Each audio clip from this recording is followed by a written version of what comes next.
नमस्कार।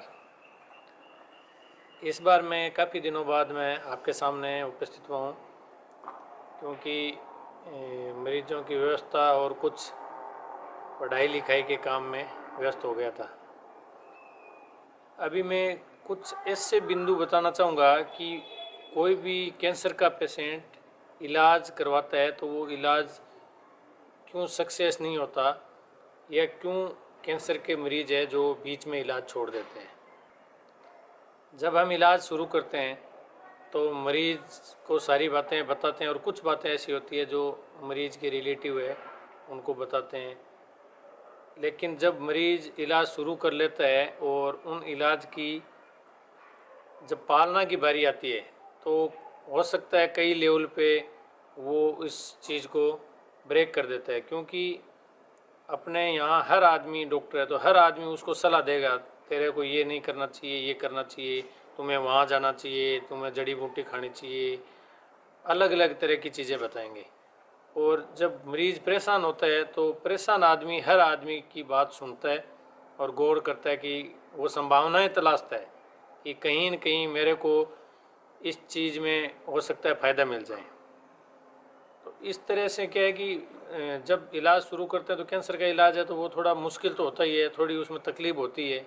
और कैंसर का ही क्यों इलाज कोई भी हो, या आप ये मानो कोई भी सफलता के लिए या आप कोई भी अचीवमेंट चाहते हो तो उसके लिए आपको जो मेहनत करनी पड़ती है या कठोर परिश्रम करना पड़ता है वो सब थोड़ा सा दिक्कत वाला होता है, थोड़ा आदमी को असहज महसूस होता है। इसी तरह कैंसर के इलाज में आप एक नई ज़िंदगी पा रहे हो, तो जब नई ज़िंदगी पाने के लिए थोड़ी प्रॉब्लम हो गई तो क्या हो गया, आपको नई ज़िंदगी मिल रही है, नए सिरे से आपका जीवन प्रारंभ होगा। जिस चीज़ से आप डर रहे हो कि हमारी मौत हो जाएगी उससे आपको छुटकारा मिल रहा है, तो थोड़ी तकलीफ हो लेकिन आप डॉक्टर के संपर्क में रहते हो तो ये ट्रीटमेंट पूरा होता है और आपको दृढ़ विश्वास होगा आपका। तो जो इम्यूनिटी की बात करते हैं आजकल कई बार सुनते हैं कि साहब वो इम्यूनोथेरेपी ले लें क्या, इम्यूनोथेरेपी ऐसा कुछ मेरे को ध्यान में आया नहीं क्या है। उसमें क्या है, ऐसे कुछ मटेरियल दिया जाता है जो आदमी की इम्यूनिटी बढ़ाने की बात करते हैं कि ये इम्यूनिटी बढ़ा देते हैं। तो इम्यूनिटी तब बढ़ेगी जब आपके अंदर दृढ़ निश्चय होगा, और जब निश्चय होगा तो ऑटोमेटिक इम्यूनिटी बढ़ेगी, उन बाहर की चीज़ों की ज़रूरत ही नहीं पड़ेगी। तो जो भी इलाज ले रहे हैं उस इलाज को तो पूरा करना चाहिए, और बाहर जो भी सलाह दे रहे हैं उन सलाह पे गौर करना चाहिए कि क्या ये जो आदमी सलाह दे रहा है वो उस चीज़ के बारे में खुद कितना जानता है, खुद का लेवल क्या है। अब कोई कहेगा कि जड़ी बूटी ले लो, ठीक है जड़ी बूटी, लेकिन वो जड़ी बूटी बताने वाले का क्या लेवल है और जड़ी बूटी कैसे उस बीमारी पे काम करेगी। जैसे कोई डॉक्टर दवाई दे रहे हैं तो वो हज़ारों मरीजों पे प्रायोगिक तौर पे ये देख चुके होते हैं कि हाँ भाई ये दवाई है जो इतने % लोगों में फ़ायदा करता है। और दवाई कोई भी दवाई देंगे वो हानि कम पहुंचाए और फ़ायदा ज़्यादा करे तभी वो मार्केट में आती है, तभी देते हैं। अब जो आम धारणा ये बन जाती है कि नहीं नहीं डॉक्टर तो ऐसे कुछ लिख देते हैं, ऐसे नहीं लिखते। वो जो भी तकलीफ होती है बीमारी की वजह से या दवाई की वजह से अगर होती है तो उन सब के पीछे एम एक ही होता है कि भाई कैसे ही करके और मरीज़ ठीक हो जाए। अब जड़ी बूटी वाला और उसमें भी तकलीफ होती रहती है, लेकिन उसको विश्वास हो जाता है कि मैं अब देसी दवाई ले रहा हूँ और मैं ठीक हो जाऊँगा, जबकि बाद में जब आता है तो वो बीमारी बहुत सारी बड़ी हुई लेके आते हैं। और हमारे पास बहुत सारे उदाहरण हैं। हम जो भी पेशेंट आता है उनसे पूछते हैं, लेकिन वो उसके बारे में कोई बात नहीं करना चाहता, क्योंकि वो उनकी खुद की चॉइस होती है। वो एक प्रकृति की चीज़ें हैं तो लोग प्रकृति की तरफ उनका मन का झुकाव होता है तो वो उधर जाते हैं। वो फ़ायदा करे या नहीं करे लेकिन मन में निश्चय होता है तो कई दिनों के लिए, कई महीनों के लिए उसको रिलीफ महसूस होता है। उसको लगता है मेरे वो दवाई है जो फ़ायदा कर रही है।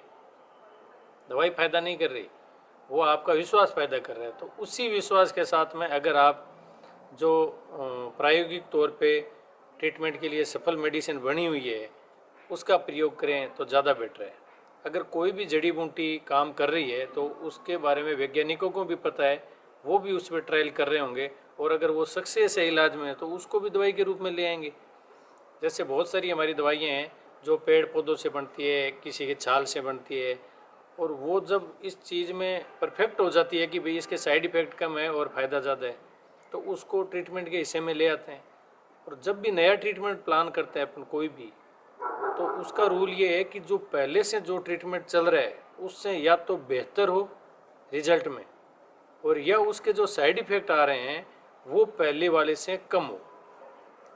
तो आजकल जो दवाइयाँ बन रही है वो टारगेटेड थेरेपी, मतलब जो कैंसर कोशिका है उसके ऊपर छोटे छोटे जो रिसेप्टर्स होते हैं या उसके अंदर कोई ऐसी चीज़ होती है, वो दवाई सीधी जाके उस पर अटैक करती है और उस सेल को नष्ट कर देती है। जब इस लेवल के रिसेप्टर तक अपन पहुंच गए तो अपन क्यों ये माने कि भाई कोई झाड़ा लगाएगा और उससे ठीक हो जाएगा, या कोई पत्ती वगैरह खा के ठीक हो जाएगा। ना तो पत्ती और देसी दवाई देने वाले को पता है कि उनकी डोज क्या होनी चाहिए, और ना लेने वाले को पता है कि डोज क्या होनी चाहिए, क्योंकि कोई भी ऐसी चीज़ नहीं है जो सिर्फ और सिर्फ फ़ायदा करेगी, नुकसान नहीं करेगी। ऐसा कोई भी चीज़ नहीं है। वो दवाई शरीर के अंदर जाके कैसे पता करेगी कि भाई ये तो कैंसर की कोशिका है, इसको ख़त्म कर दो, और ये नॉर्मल है, इसको मत करो।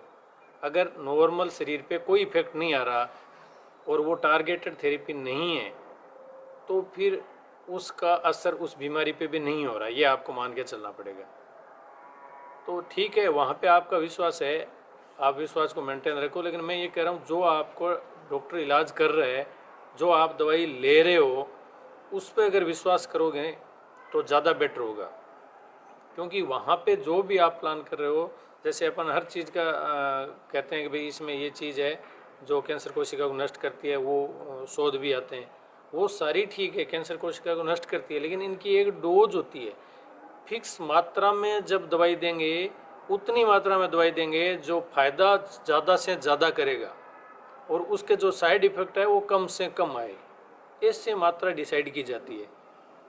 उन चीज़ों की, देसी दवाइयों की कोई मात्रा नहीं है। मरीज़ को अच्छा लग गया तो ज़्यादा ले लेगा, कम ले लेगा, तो इसका मतलब है, और उनका कोई साइड इफ़ेक्ट भी नहीं आए अगर, तो इसका मतलब वो ट्रीटमेंट हो ही नहीं रहा। इसके अलावा मैं देखता हूँ कई बार कि देसी दवाई लेके आते हैं और बाहर लगा लेते हैं, गांठ है उसके ऊपर लगा ली, फिर वो क्या है वहाँ पे चमड़ी में इरिटेशन करता है, घाव हो जाता है, तो कहते हैं बीमारी बाहर आ रही है। बीमारी बाहर नहीं आती, बीमारी अगर फूट के बाहर आ रही है तो स्टेज भी बढ़ रही है, वो तो कम नहीं हो रही है। और ही ख़राब बात है कि चमड़ी तक पहुँच गई और फूट गई बीमारी, इसको स्टेज बढ़ना कहते हैं, नया की घटना। लेकिन वो जो दवाई देने वाले हैं वो इस चीज़ ऐसे एक्सप्लेन करते हैं, तेरे फूट गई और तेरे बाहर आए जा रही है, और लोग उन पे आंख बंद करके विश्वास कर लेते हैं, लेकिन डॉक्टरों पे नहीं। क्यों? क्योंकि हो सकता है उनको ये लग रहा है यार जो डॉक्टर है उनकी बातें हमारे समझ में नहीं आ रही, या वो अच्छे से समझा नहीं पा रहे।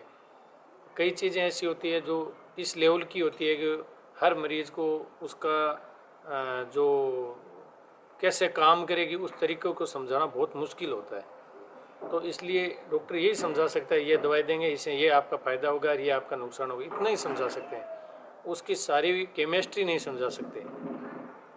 तो मैं हर मरीज़ से ये कहना चाहूँगा कि आप देसी दवाई या कोई पूजा पाठ या झाड़े फूंक वो सारे आप कराओ चाहिए, लेकिन उसका इलाज बीच में बंद नहीं करना चाहिए। इलाज लेओगे तो फ़ायदा ज़रूर होगा। 100% लोगों में कोई फ़ायदा नहीं हो सकता, क्योंकि हर आदमी की बायोलॉजी अलग है, हर ट्यूमर की बायोलॉजी अलग है। तो अपन ये माने कि भाई उसके ख़राब हो गया, वो नहीं देख के अपन ये देखेंगे ना वो आदमी ठीक हो गया, तो अपने को इस चीज़ का फ़ायदा मिलेगा। अपन सिर्फ बीमारी बढ़े हुए या जो दुख पा रहे हैं सिर्फ उनको देख पा रहे हैं, जो ठीक हो गए समाज में सम्मिलित हो गए उनको अपन नहीं देख पा रहे। और ज़्यादातर ये देसी दवाई के ये करते हैं कि जो मरीज़ इलाज लेके और इलाज की वजह से परेशानी हुई, मान लो उस मरीज़ को, या बीमारी की वजह से परेशानी हुई, लेकिन जब उसका इलाज कंप्लीट हो जाता है ना, उसके बाद रिकवरी होती है महीने 2 महीने में, तो उस दौरान वो मरीज़ परेशान होकर देसी दवाई वाले के पास चला जाता है, वो दवाई देता है, क्योंकि वो रिकवरी ऑटोमेटिक होनी ही है अभी तो 2-3 महीने में, और वो कहते हैं देखो मैंने दवाई दी और आप ठीक हो गए। वो जो दुष्प्रचार होता है वो आगे से आगे दूसरे मरीजों की जान लेता जाता है। इसलिए आप सभी से निवेदन है कि जो डॉक्टर की सलाह है उसी को माने, और बिना कोई सबूत के या बिना ऐसे बताई हुई कि मेरे वो फलाना आदमी ठीक हो गया, फलाना आदमी ठीक है, उसको नहीं मानना है। ज़्यादातर लोग ये कहते हैं मेरा वो रिश्तेदार था, मैंने आंखों देखा है, ये सब झूठ होता है। आप एक बार उस आदमी के साथ जाके खुद बात करो और उसको ये कहो तू ईमानदारी से बता तूने और कहीं इलाज तो नहीं लिया, किसी डॉक्टर की कोई दवाई नहीं ली, सीधा ही तुम उसके पास गया और ठीक हो गया। ये बातें आप कन्फर्म कर लो, आपको खुद जवाब मिल जाएगा। और फिर भी नहीं है तो आप हमारे पास लाओ, हम उस आदमी से हाँ करवा लेंगे कि सिर्फ देसी दवाई से नहीं हुआ, वो कुछ और ट्रीटमेंट भी ले चुके हैं। धन्यवाद।